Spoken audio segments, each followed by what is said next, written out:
Assalamualaikum warahmatullahi wabarakatuh. Alhamdulillahirabbil alladzi allafa baina qulubina fa asbahna bi ni'mati ikhwana. Asyhadu an la ilaha illallah wahdahu la syarikalah wa asyhadu anna Muhammadan 'abduhu la nabiyya ba'dah wa la rasula ba'dah. Nusalli wa nusallim ala habibina Muhammadin sallallahu alaihi wasallam wa ala alihi wa ashabihi wa man tabi'ahum bi ihsanin ila yaumiddin. Faqala ta'ala fi kitabil karim, a'udzu billahi minasyaitonir rajim. Bismillahirrahmanirrahim. Ya ayyuhalladzina amanu taqullaha haqqa tuqatih wa la tamutunna illa wa antum muslimun. Para bapak, para ibu jamaah Masjid Babu Salam rahimani rahimakumullah, monggo sareng-sareng ucapkan syukur datang ngarsani Allah Subhanahu wa taala. Wabil khusus hari ini insyaallah di penghujung akhir bulan Desember ya. Enggak terasa kita sudah di penghujung akhir bulan Desember tahun 2023. Insyaallah tinggal beberapa hari lagi sudah berganti waktu tahun menjadi 2024 ya. Apapun bentuk tahunnya, apakah tahun miladiyah maupun tahun hijriyah Masehi ya, yang jelas kita ini hidup mengenal 3 macam waktu. Waktu kemarin tidak bisa kita ulangi lagi. Waktu hari ini kenyataannya kita hadapi. Waktu besok belum tentu kita bisa berjumpa. Ketika Allah Subhanahu wa taala mengganti waktu, tahun, bulan, hari, itu pada dasarnya mengurangi jatah hidup kita jamaah, jatah usia hidup kita ya. Jadi kita ini kan nggak tahu berapa tahun Allah memberikan kita ini jatah kehidupan. Kalau misalkan Allah berikan kita jatah kehidupan 71 tahun misalkan, dan sekarang usianya sudah 60 tahun, berarti tersisa dengan berapa? 11 tahun ya. Tapi kan nggak ada yang tahu. Coba kalau Allah kasih tahu kan enak kan? Enak itu. Pak Eko sampeyan gesang di alam dunia jatahe swidak loro. Nah, swidak loro tahun. Alhamdulillah. 60 tahun dientek-entekno wis ya. 2 tahun karek taubate kan ngoten. Enak ya. Kita jam pinten malaikat jenengan jemput kula niku. Ya kok jam 09.00, jam 21 lewat 15 menit. Malaikat maut menjemput sampean. Ya. Ya udah. Maghrib ini ngaji sampai isya, iktikaf ngatamna Al-Qur'an sampai jam 09.00. Jam 09.00 bengi. Kurang 15 menit malaikat maut akan datang sembahyang. Dia khusyuk-khusyuknya. Allahu Akbar. Khusyuk sekali. Pas sujud mati. Masya Allah. Mati sujud husnul khotimah ditepakno. Jamaah. Tapi kan nggak bisa seperti itu. Ya, nggak bisa seperti itu. Makanya Allah Subhanahu wa taala memerintahkan kita untuk banyak beramal soleh. Wa qul i'malu fasarallahu amalakum wa rasuluhu wal mu'minun. Dan beramallah kamu. Karena sesungguhnya Allah, Rasul dan orang beriman akan menyaksikan amal-amal kamu itu. Dan amal-amal kita nanti akan Allah kembalikan kita kepada kita masing-masing ya. Jadi rahimakumullah, monggo mumpung masih ada kesempatan mari kita banyak beramal soleh ya, sehingga kelak insyaallah akan menambah berat timbangan kita fi yaumil akhir. Allahumma amin. Baik, kita lanjutkan lagi ngaji kita. Kemarin masuk di bab sholat ya, bab sholat. Saya sebutkan satu hadis sahih riwayat Imam Ahmad, sanadnya jayyid dan masyhur ini, supaya kita sama-sama mengevaluasi sholat kita jamaah. Bahwa Rasul bersabda, inna rajula la yusalli sholatan sittina sanatan la tuqbal sholatuhu. Ada orang itu jamaah 60 tahun dia sholat, usia kehidupan 60 tahun dipergunakan untuk sholat, sujud, rukuk kepada Allah Subhanahu wa taala. Tapi tragisnya kata Rasul, la tuqbal sholatuhu, satu pun tidak Allah terima sholatnya. Kenapa demikian? Fa innahu yutimmu ruku'ahu wa la yutimmu sujudahu. Karena dia itu sholatnya asal-asalan. Rukuknya sempurna, sujudnya enggak sempurna. Sujudnya sempurna, rukuknya enggak sempurna. Jadi sholatnya itu pokoknya syukur gugur kewajiban. Jamaah rahimakumullah, maka dari itu mari kita perbaiki kualitas sholat kita masing-masing. Ya, dan alhamdulillah dalam majelis tarjih disebutkan bagaimana tata cara sholat yang seperti Rasul gambarkan. Karena pedoman kita, shollu kama ra'aitumuni usolli. Sholatlah kamu sebagaimana kamu tuh melihat aku ini sholat. Jamaah rahimakumullah, sebelum kita masuk ke bab tentang sholat, ya, ada beberapa hal yang perlu kami sampaikan, ya, terutama kepada ibu-ibu, ya, bahwa di antara syarat utama sholat itu adalah dalam kondisi satu, suci dari hadas besar, suci dari hadas kecil. Ini wajib jamaah.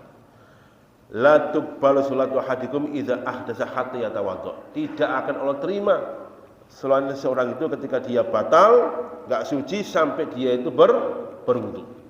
Ya.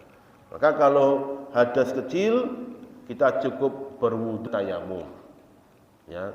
Wudunya sudah kita jelaskan kemarin sebagaimana dari Utsman bin Affan, bagaimana beliau mencontohkan wudu Rasulullah sehingga kemudian beliau mengatakan di akhir kalimatnya itu, hakaza ra'aitu Rasulullah yatawaddo. Beginilah aku melihat Rasulullah itu berwudu.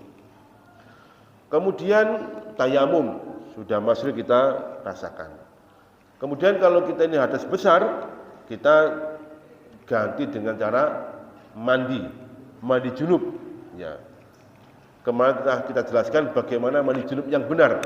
Sebagaimana hadis dari Aisyah bahwa ra'aitu Rasulullah yaktasilu bil jinabah. Aku melihat Rasulullah itu mandi junub seperti ini. Yang pertama. Yang kedua, harus suci dari najis, ya. Najis ini jamaah rahimakumullah tidak membatalkan wudu, tapi cukup kita bersihkan saja. Jadi kalau misalkan jenengan berangkat dari tempat tinggal menuju ke Masjid Babus Salam, kemudian kecipratan, ya, barang najis dan jenengan mengetahui, cukup kita bersihkan bagian yang terkena najis, tidak sampai membatalkan wudu. Itu penting. Okay. Kemudian yang ketiga, syaratnya adalah menutup aurat, ya, satul aurat. Nah, kita paham betul bahwa auratnya laki-laki adalah ma baina rukbah wa surrah, antara lutut dan pusar itu auratnya laki-laki. Jadi kalau misalnya jenengan sholat, kemudian nyun sewu, ya, pupune niki kelihatan auratnya, karena mungkin sarungnya sobek atau celana sobek, maka sholatnya enggak sah karena kelihatan auratnya. Kalau wanita bagaimana? Ya, para ulama mengatakan bahwa wanita itu auratnya, ya, semuanya kecuali wajah dan kedua telapak tangan. Badanul mar'ati kulluhu aurah. Semua badan wanita itu adalah aurat. Yujibu alayya satruhu. Wajib baginya untuk ditutupinya. Ma'adal wajh wal kafaini. Kecuali wajah dan kedua telapak tangan. Sehingga jamaah, jumhur ulama itu memasukkan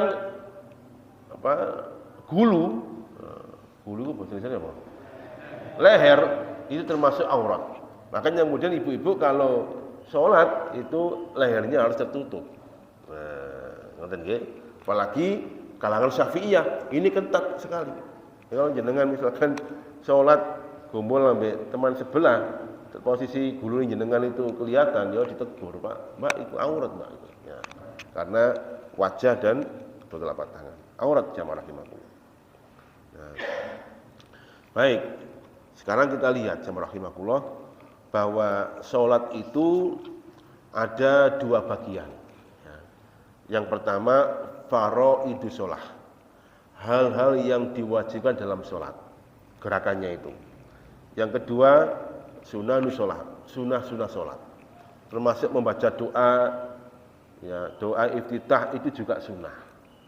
Jangan takbir itu wajib. Baik, kita bahas satu persatu. Ya.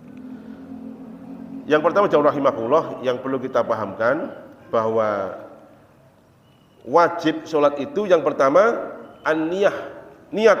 Ya, niat. Niat ini wajib. Jadi kalau kita lihat sholat wajib niat. Dan niat itu tempatnya di hati, bukan di lisan, tapi di hati. Maka cukup kita ini taruh niat di hati. Apa tujuan niat itu? Tujuan niat ada dua. Yang pertama, niat itu untuk lil ghayah. Ya, untuk memproyeksikan panjenengan sholat itu untuk siapa. Makanya kita mengatakan ya wa ma umiru illa liya'budullaha mukhlishina lahuddin. Kita ini diperintahkan oleh Allah untuk beribadah hanya lillahi ta'ala. Ya, niatnya lillahi ta'ala. Makanya orang itu kalau niatkan fardhu lillahi ta'ala, ini lil ghayah. Ya. Yang kedua, untuk membedakan posisi jenis amal kita. Jangan berdiri tegak itu salat apa? Salat maghrib atau salat isya atau salat wajib atau salat sunnah. Nah, ini tujuannya seperti itu. Makanya kemudian dikatakan usolli fardhu maghribi yang biasanya pakai lisan itu. Jadi fungsinya dua ini. Yang pertama lil ghayah, tujuan, yang kedua lil jenis, untuk jenis amal kita. Jamaah rahimakumullah. Banyak orang itu gagal dalam masalah niat. Banyak yang gagal. Sehingga ketika dia beribadah itu banyak yang tertolak, dan nanti di yaumil qiyamah banyak orang-orang itu yang kecelik. Ya, seolah-olah dia membawa banyak amal, banyak pahala, ya, sehingga disebutkan hatta ma baina bil jannah ila dhira, seolah-olah antara dia dan surga tinggal selangkah lagi, karena dia ini pede betul di padang mahsyar dia membawa banyak amal, tapi ternyata tidak satu pun Allah berikan dia pahala. Kemudian dia protes kepada Allah, ya Rabb, kami dulu telah beramal, mana pahala kami? Apa kata Allah? Izhabu ilal ladzina turauna bi'amalikum hal tajiduna minhu jazaa. Pergilah kamu kepada orang yang dulu kamu itu riakkan, ya, amal-amal kamu itu. Apakah kamu dapat pahala? Enggak dapat. Karena pahala itu milik Allah Subhanahu wa taala. Banyak orang itu beramal niatnya untuk dunia. Allah kasih itu jamaah. Ya. Jangan niat beramal untuk dunia, Allah kasih. Ya. Wa may yurid harsad dunya nu'tihi minha. Barang siapa yang menginginkan kehidupan dunia, kami beri, kata Allah Subhanahu wa taala. Tapi ingat, wa ma lahu fil akhirati min nasib. Di akhir kelak enggak dapat apa-apa. Ada orang itu ya ada mobil Innova, sholawat naik oleh mobil Innova. Jadi sholawat untuk dapat mobil Innova. Ada seperti itu? Iya. Allah kasih jamaah. Allah kasih itu. Tapi kelak di yaumil akhir enggak dapat apa-apa. Ya. Maka hati-hati dengan niat ini. Niatlah semua amal lillahi ta'ala. Yang kedua, takbiratul ihram. Ya, takbiratul ihram. Ya. Kita lihat bagaimana sahabat Nabi ya, menggambarkan takbiratul ihramnya kanjeng Nabi. Ya. Kana idza qama ila shalah i'tadala qa'iman. Kanjeng Nabi niku nalikane berdiri salat i'tadala. I'tadala itu berdiri kenceng lurus. Ya. Jadi kalau kita salat harus berdiri kenceng lurus, pundak dan kaki sejajar. Ya, kenceng lurus. Wa rafa yadai, kemudian beliau mengangkat kedua tangannya. Sumakola Allahu Akbar. Dados yang pertama adalah diangkat kedua tangannya. Allahu Akbar. Terus bagaimana posisi kedua tangannya ini? Jemaah rahimakumullah, ada dua hadis Nabi yang sama-sama sahihnya yang dipakai oleh Majelis Tarjih. Yang pertama hadis dari Abu Hurairah bersumber dari Imam Bukhari. Bahwa Rasulullah itu kalau sholat mengangkat kedua tangannya hatwa mangkibai, sejajar dengan pundaknya. Jadi mengangkat kedua tangannya sejajar dengan pundaknya. Hatwa mangkibai ini masih umum sifatnya. Yang penting sejajar dengan pundaknya. Ini pundak namanya. Maka ada orang yang seperti ini, ya. Ada yang seperti ini dengan pundaknya. Ya. Yang enggak boleh adalah sejajar dengan udelnya. Enggak boleh. Ya. Tapi sejajar dengan pundaknya. Ya, ini pundak namanya. Yang kedua, hadis dari Imam An-Nasa'i dan sanadnya jayyid. Bahwa sahabat melihat ra'ait Rasulullah rafa'a yadayhi wa ibhaimi qariban min uzunaihi. Jadi aku melihat Rasulullah itu mengangkat kedua tangannya dan dua jempolnya itu dekat dengan telinganya. Nah, ini jempolannya. Nah, dekat dengan telinganya. Jadi ada dua versi hadis, sama-samanya sahih dan dipakai oleh majelis tarjih. Yang pertama sejajar dengan pundaknya, yang kedua adalah sejajar dengan telinga.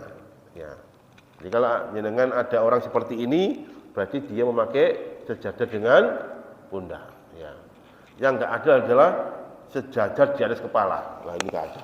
Ya. Allahu Akbar, enggak ada ini. Karena ini meniru orang-orang kafir Quraisy ketika menyembah berhala. Ya, maka yang sahih adalah qariban min uzunai, jempol yang dekat dengan telinganya, dan yang kedua adalah sejajar dengan pundaknya. Kita perbaiki sama-sama. Kemudian dulu mengucapkan Allahu Akbar. Nah, kalimat Allahu Akbar ini sifatnya tauqifiyah Bapak Ibu rahimahullah. Tauqifiyah itu sudah settle, enggak boleh dirubah-rubah. Ya. Meskipun jenengan tiang Jawi enggak boleh dirubah Allah Maha Ageng mboten ansal. Sing repot wong Madura, tetan dipi. Allah Maha Raja tak iya ana tak iyene barang. Ya, maka tetap Allahu Akbar ya. Takbiratul ihram itu yang pertama ya. Yang kedua yang ketiga jamaah rahimakumullah yaitu al-qiyam fil fardhi. Ketika kita sholat, hukum asalnya adalah wajib berdiri. Nah, itu ya. Jadi orang sholat itu hukum asalnya adalah berdiri. Sebagaimana sahabat Umar bertanya tentang sholat, maka Rasul menjawab, "Sholli qa'iman." Sholatlah kamu dengan cara berdiri. Fa ilam tastati fa qa'idan. Nalikane jenengan boten saged jumeneng, maka dengan cara duduk ya. Lamono boten saged duduk keranten bokonge ana udune kiwa dengan loro-loro, aduh gak iso luwi apa iki ya. Maka fa'alaika bil jambi, maka bagi kamu cukup dengan berbaring. Jadi pada awalnya harus berdiri jamaah rahimakumullah. Sehingga para ulama mengatakan kalau misalkan sukune jenengan itu sakit misalkan, sakit nggak bisa berdiri dengan baik, jenengan bisa ambil kursi, tapi jangan langsung duduk, Di pertama takbiratul ihram tetap dalam kondisi berdiri. Kemudian kalau nggak kuat baru duduk. Nah, rakaat kedua dan seterusnya seperti itu. Jadi pada awalnya kita berdiri dulu, baru kemudian kita duduk. Kan ada orang itu ngakune gak iso ngadeg, tapi iso mlaku-mlaku sampai benteng Pancasila. Kok sunrise ya. Kok dindi. Jadi nek pas sembahyang gak iso ngadeg ya. Jadi hukum asalnya adalah al-qiyam, berdiri. Baik. Nah, kemudian jamaah rahimakumullah setelah berdiri kemudian kita sedekap ya. Hadisnya sahih jamaah rahimakumullah. Bagaimana posisi sedekap Rasulullah? Ya. Karena Rasulullah wadoa yadal yumna alal yusra. Jadi Rasulullah itu kalau bersedekap meletakkan tangan kanannya di atas tangan kirinya. Posisinya di mana? Ada dua hadis. Yang pertama sa'idul yusra, di atas lengan tangan kirinya. Ini lengan namanya. Nah, seperti ini. Yang kedua, fi dhahri kafaini, di pergelangan tangan. Nah, seperti ini. Jadi ada dua versi. Yang pertama di lengan, yang kedua di dhahar ini, di apa jenenge? Pergelangan tangan. Nah, itu ya. Dan sama-sama hadisnya sahih riwayat Bukhari Muslim. Nah, tinggal jangan pilih saja pakai yang seperti ini atau yang seperti ini. Dan mana letaknya? Letaknya ada dua versi, ada dua macam. Yang pertama ala sodrihi, di atas dadanya. Beliau meletakkan di atas dadanya. Ini dada namanya. Ya. Yang kedua ala surroti, di atas pusarnya. Ini pusar namanya, di atas. Ya. Jadi bisa Anda pilih ala surrotihi, ya, di atas pusar, atau ala sodri, di atas dada. Nah, yang nggak boleh adalah di bawah pusar. Ya. Di bawah pusar itu berarti ndeleh sedekepane pas cancange sarung. Ya, jadi wong males sakit sembahyang. Koyok kartolo kabeh ngidung. Ya, ngoten nggih. Jadi kalau kita ini menjaga posisi sedekap kita ini antara dua kondisi, ada dua tempat, yang pertama dada, sodri, atau di atas pusar, itu bisa kita bisa menjaganya dengan khusyuk. Dengan khusyuk. Ya. Ngantuk dinaikkan lagi. Tapi kalau di bawah pusar, jam rahimakumullah, ya ocul, ini tok gini. Nah, itu ya. Baik, itu selanjutnya. Nah, yang wajibnya. Baik. Kemudian jam rahimakumullah, sunnahnya setelah itu kemudian kita membaca doa iftitah. Rekomendasi dari Majelis Tarjih itu banyak. Hanya kita ini sering membedakan Allahumma ba'id dan kabiro, gitu kan ya. Itu sunnah hukumnya. Diwoco afdol, gak diwoco juga gak apa-apa. Sama-sama Bukhari Muslim. Ya, sama-sama Bukhari Muslim. Hanya kita sering membedakan nek Allahumma ba'id iku Muhammadiyah, nek kabiro iku enggak. Itu sama-sama bersumber dari kanjeng Nabi. Tapi kalau kita melihat ya, rentetan isinya, lebih bagus Allahumma ba'id. Kalau kita memahami artinya itu.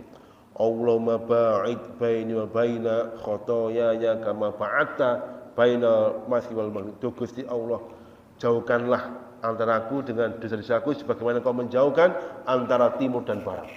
Kan bagus itu kan ya. Ya, dan seterusnya.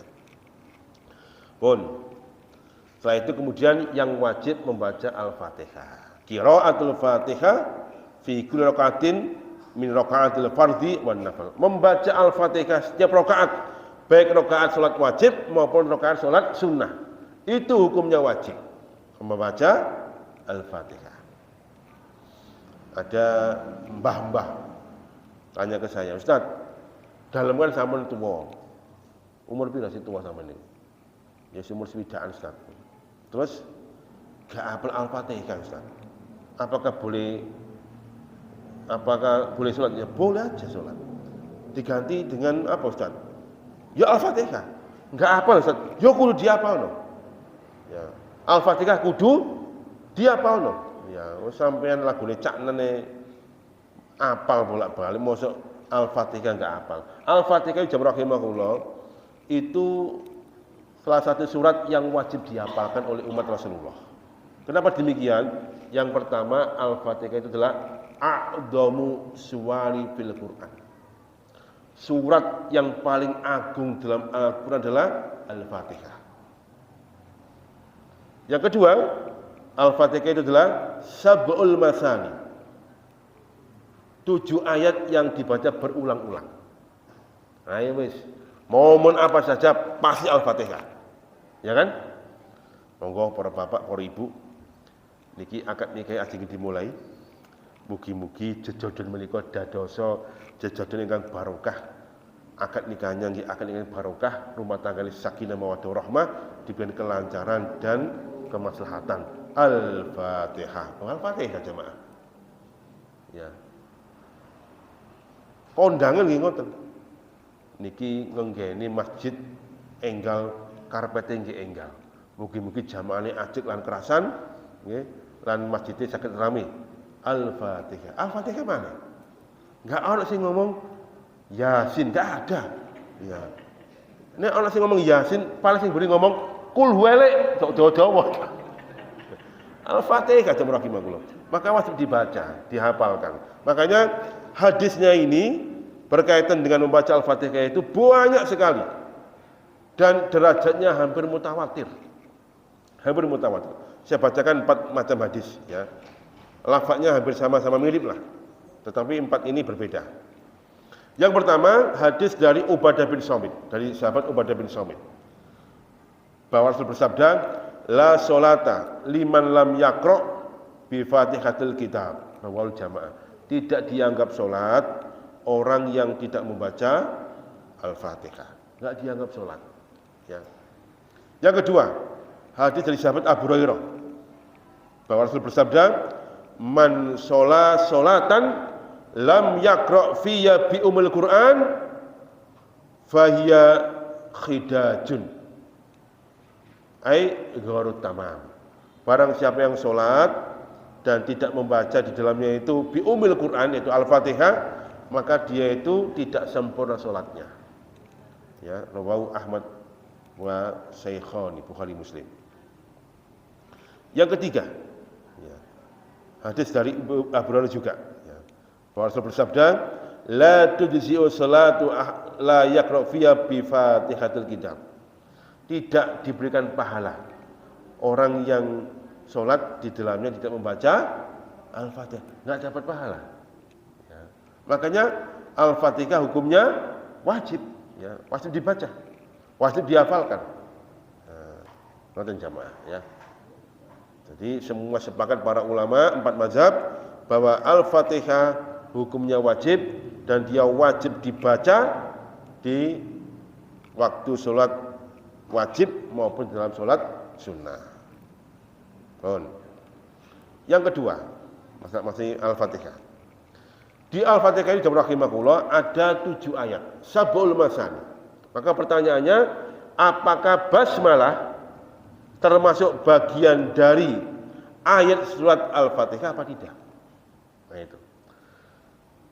Yang pertama jamaah rahimakumullah, bahwa semua ulama sepakat bahwa basmalah itu termasuk ayat di dalam surat An-Naml. Ya kan? Semua sepakat sudah. Wa innahu min Sulaiman wa innahu bismillahirrahmanirrahim. Suratnya Nabi Sulaiman kepada Ratu Saba. Ada kalimatnya bismillahirrahmanirrahim. Berarti basmalah ini bagian dari ayat dalam surat An-Naml. Nah, sekarang berbeda pendapat apakah basmalah termasuk bagian dari surat Al-Fatihah. Ya. Ada 2 pendapat. Ya. Pendapat yang pertama, ya, al-awwal annaha ayatun minal Fatihah. Bahwa basmalah itu adalah bagian dari surat Al-Fatihah. Maka 7 ayat ya basmalah. Bismillahirrahmanirrahim.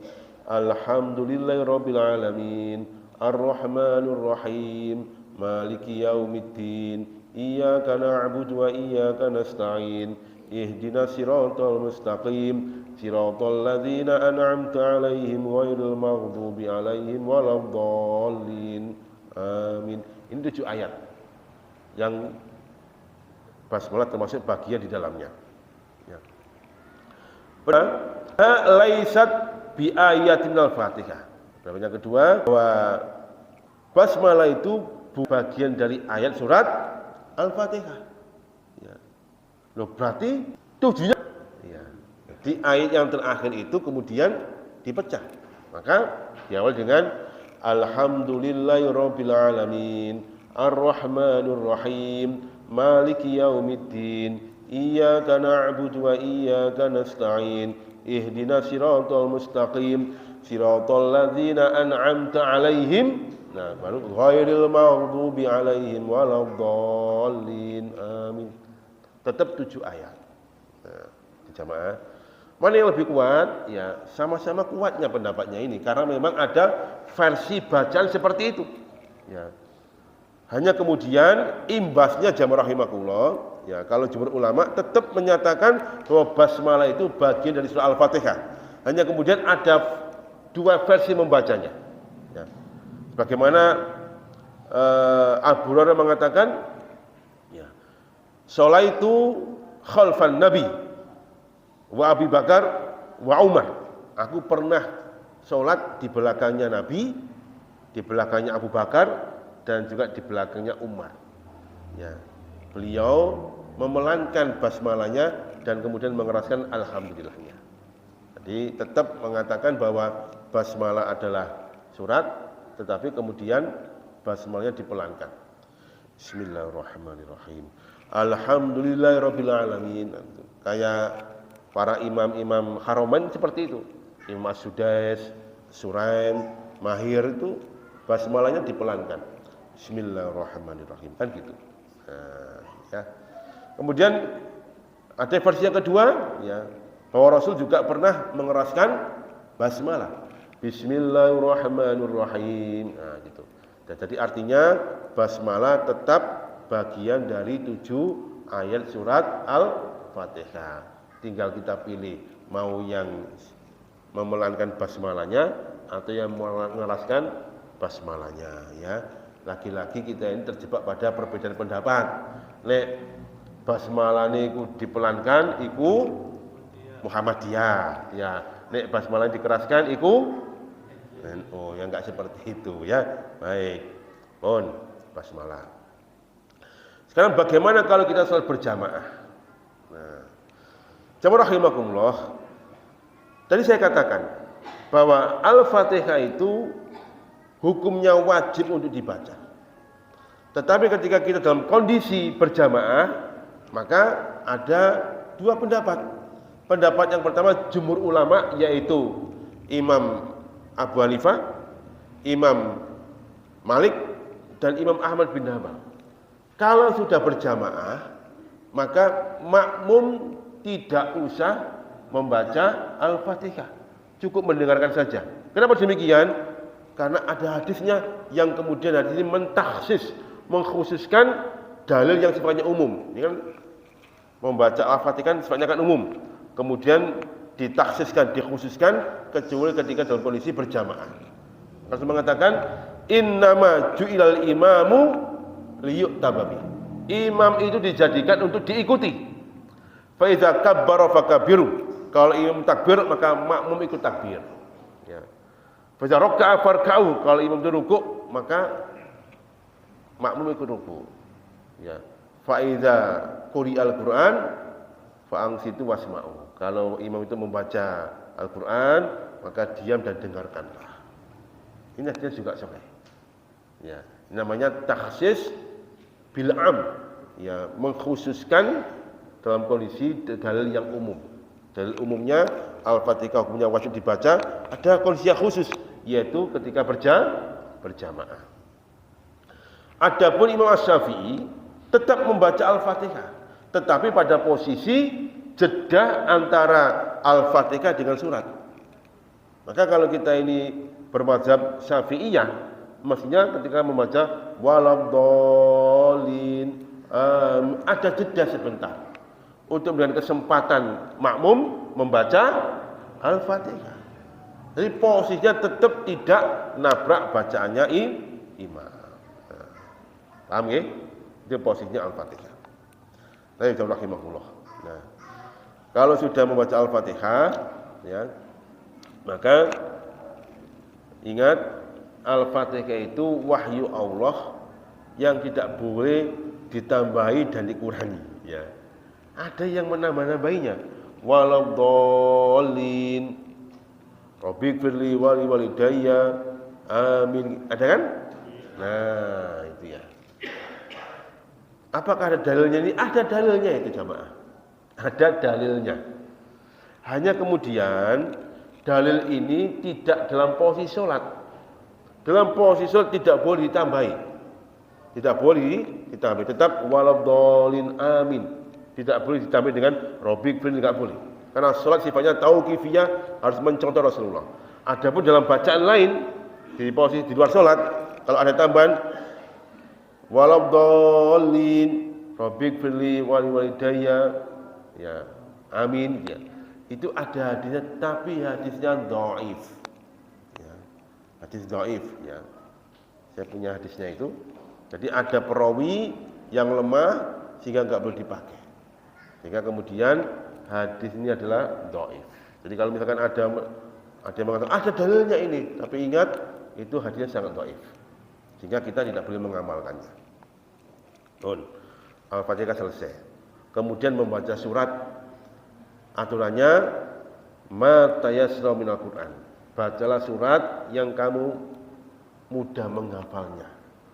Jangan sampai kita membaca surat yang kita potong di tengah-tengah dan kita nggak hafal.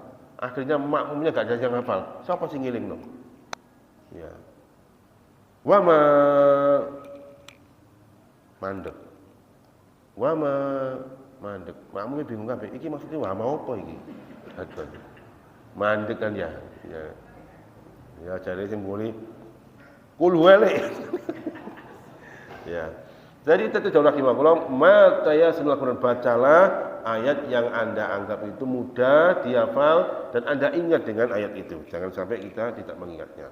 Baik. Setelah itu kemudian kita ruku. Kita lihat ruku ya. Ini penting rukuknya ini. Ruku ini juga wajib ya. Ruku ini jauh rahimahullah, ternyata syaratnya itu yatahaqqaqur ruku ya bihaitsu tasil yadan ila rukbataini. Jadi ruku itu syaratnya adalah sampai dua tangan lutut kita. Jadi tangan ini harus nyampe ke lutut. Ini namanya ruku. Tidak sampai ke kaki, tapi ke lutut. Maka Rasulullah mengatakan fa iza raka'ta farka. Ya. Hatta tatma'inna ruku'aka falyadhu yadaika al-rukbataika. Kalau kamu itu rukuk, maka rukuklah sampai kamu merasa tenang dengan rukuk kamu itu. Allahu Akbar, rukuk dengan tenang, ya. Kemudian falyadhu yadaika al-rukbataika. Hendaknya engkau itu meletakkan kedua tanganmu di atas lututmu. Jadi kalau kita rukuk, meletakkan kedua tangan kita di mana? Di lutut kita. Hadis riwayat Muslim, ya. Di rukuk. Nah, kalau kita rukunya enggak sempurna, rahimakumullah, la yutimu ruku'aha wala sujudaha. Kalau ruku kita enggak sempurna, sedikit Allahu Akbar, belum sampai kita ini lurus dalam posisi tumaknina, wa sami Allahu liman hamidah. Sami Allahu liman hamidah. Nah, ini namanya rukunya enggak sempurna dan Allah enggak berkenan menerima salatnya rukunya seperti itu. Maka ketika kita ruku, Allahu Akbar, rukulah sampai kita merasa tenang dengan membaca doa. Apa doanya? Ya, doanya kita baca ya. Sunahnya 3 kali. Nah, kita lihat bagaimana posisi Rasulullah ruku. Ya. Hadisnya dari Muslim. Iza raka'a, ketika Rasul itu ruku, amkana kafaihi min rukbatayhi. Ya, meletakkan ya kafaihi. Kafai ini adalah telapak tangan di atas lututnya. Wa farraja bain asabi'i. Dan ternyata tangannya dibuka, ya. Dibuka diletakkan di lutut. Summa hasara dhahru. Ya. Kemudian membungkukkan ini apa? Punggungnya ghairu muqni'in ra'si. Kepalanya tidak mendongak, wala safihin bi khadi. Kepalanya pun tidak dingkluk. Jadi lurus ya. Tidak didongakkan kepalanya dan tidak dingklukkan, tetap kencang lurus. Nah, posisi rahimahullah, ketika kita ini menuju ke ruku, sunnahnya itu mengangkat kedua tangannya. Allahu Akbar. Ya. Kita ruku. Ya. Kemudian kita iktidal, sami Allahu liman hamidah, itu pun juga diangkat kedua tangan kita. Sami Allahu liman hamidah, iktidal. Nah, namanya iktidal itu harus kenceng, lurus, ya, lurus, ya, sesuai ketika kita tadi di awal berdiri dengan tegak.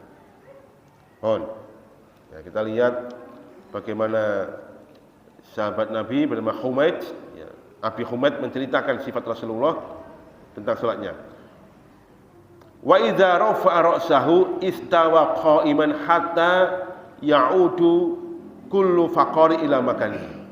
Wa idza rafa'a ra'sahu, ketika Kanjeng Nabi itu mengangkat kepalanya, istawa qa'iman, sami Allahu liman hamidah, istawa qa'iman, berdiri tegak lurus.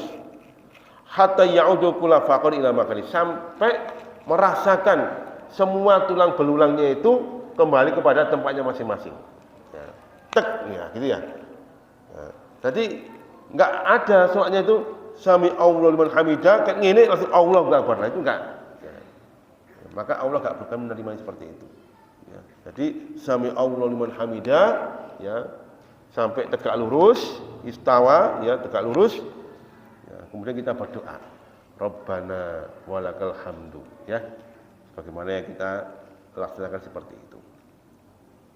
Nah, sebenarnya juga ketika kita ini iktidal juga mengangkat kedua tangan. Dados posisi mengangkat kedua tangan itu jamaah rahimahullah disunahkan ada pada 3 posisi. Ya. Yang pertama takbiratul ihram, yang kedua ketika kita ini rukuk, yang ketiga ketika kita iktidal. Ya. Adapun yang keempat ketika kita masuk ke rakaat yang ketiga setelah kita duduk ya di atas duduk yang kedua, Allahu akbar kita angkat, itu juga sunnah. Nah. Baik, setelah itu kemudian kita sujud. Nah, saya bacakan jemaah rahimahullah, ini yang sering jadi polemik ketika dari iktidal menuju ke sujud itu, mana yang kita dahulukan? Apakah tangan dahulu ataukah lutut dahulu? Nah, baik. Tadi saya potret hadisnya ya. Baik, tar. Kak sempat ngapal loh. Wis kesuwen tak foto ae hadisnya. Nah, ini hadisnya. Ada sebuah hadis dari Abu Hurairah bahwa Rasul bersabda, "Idza sajada ahadukum fala yabruk kama yabrukul ba'ir." Kalau engkau itu sujud, janganlah kamu itu berdekam sebagaimana unta berdekam. Bagaimana maksudnya? Yaitu yadau yadaihi qabla rukbataini, yaitu meletakkan tangannya sebelum lututnya. Itu namanya seperti unta yang berdekam. Ya, rawahu Muslim. Nah, bagaimana sujud yang Rasul contohkan? Ini hadis dari Wa'il bin Hujr bahwa ra'aitu Rasulullah idza sajada wada'a rukbatayhi qabla yadayhi. Beliau itu kalau sujud itu meletakkan lututnya lebih dahulu sebelum kedua tangannya. Fa idza nahadha rafa yadayhi qabla rukbatayhi. Kalau beliau itu naik ya, bangkit dari sujudnya, beliau ya mengangkat tangannya sebelum lututnya. Itu jamaah ya, saya bacakan hadisnya seperti itu. Jadi kalau kita ambil yang lebih kuat, maka kita meletakkan lutut lebih dahulu daripada tangan kita. Tetapi Nasrul Albani itu mengatakan ini kondisional ya, kondisional. Ada orang itu kan pas sikile abuh ya, gak iso lututnya lebih dahulu, sehingga kalau sholat ya ngamuten Allahu akbar. Waduh sorong ini ya. Nah, ini sorong ini ya. Ya, karena seperti itu ya. Karena apa? Sikile abuh. Apa gak sholat? Ya sholat ya. Tetapi secara nas ya kita lebih mendahulukan lutut daripada tangan. Nah, bagaimana kalau posisi tangan lebih dahulu? Kalau posisi tangan lebih dahulu pada hakikatnya itu lutut ya kita dekatkan kemudian tangan. Nah, seperti ini mestinya. Nah, gini baru tangan. Nah, baru gini ya. Jadi enggak boleh gini. Aduh, ya Allah. Nah, ini jelas kolesterol, asam urat, diabetes ngoten iki wis. Ya, kakean duren ngoten niku ya. Kakean duren, kakean napa? Iya. Oleh kakean duren. Oh, urip kok kakean duren ya eman. Urip apa sampeyan kakean duren ya. Jadi sujud. Terakhir ya. Sujudnya jamaah rahimahullah kita menaruh 7 anggota badan. Ya. Dan ini memang wahyu dari Allah Subhanahu wa taala. Rasul diajari Allah Subhanahu wa taala tentang tata cara sujud. Maka disebutkan uhiya alayya, aku diwahyukan tentang sujud untuk meletakkan 7 anggota badan, yaitu jidat dan hidung. Harus menempel ini. Ya, kemudian ini telapak tangan menempel dan sikunya diangkat. Jadi kalau kita sujud itu kita buka hatta yabdu bayadha ibtihi, sampai kelihatan ketiak putihnya Rasulullah, diangkat. Ya. Enggak dimingkupnya gini, lanang wedok padha ae. Jadi enggak ada sujud itu dimingkupkan, diangkat sehingga kelihatan ketiaknya. Kemudian lutut, ya, lutut juga nempel, dan kemudian atrof, ya, atrof jari jemari luar, jari jemari dalam kaki juga harus menempel. Nah, enggak boleh diangkat. Kalau diangkat enggak sah salatnya. Nah, ini jamaah rahimakumullah tentang sujud, dan sujud ini insyaallah akan kita bahas di bulan yang akan datang. Karena ini penting, ya, berkaitan dengan sujud. Sujud itu harus benar. Sebab Rasul mengatakan waktu yang sangat dekat antara Allah dan hambanya adalah ketika sujud. Nanti di padang mahsyar Rasulullah itu merayu Gusti Allah juga dengan cara bersujud yang benar. Nah, kalau jenengan kepengin doa-doanya mustajabah, sujudlah yang benar. Ya, mudah-mudahan Allah Subhanahu wa taala menerima semua amal ibadah kita, salat kita, nggih, dan kita berbagi sama-sama salat kita sehingga salat kita ini bisa sesuai dengan yang dicontohkan oleh Rasulullah Muhammad SAW. Sekian yang saya sampaikan. Oh, tanya ya, enggak apa-apa ya? Ya wis.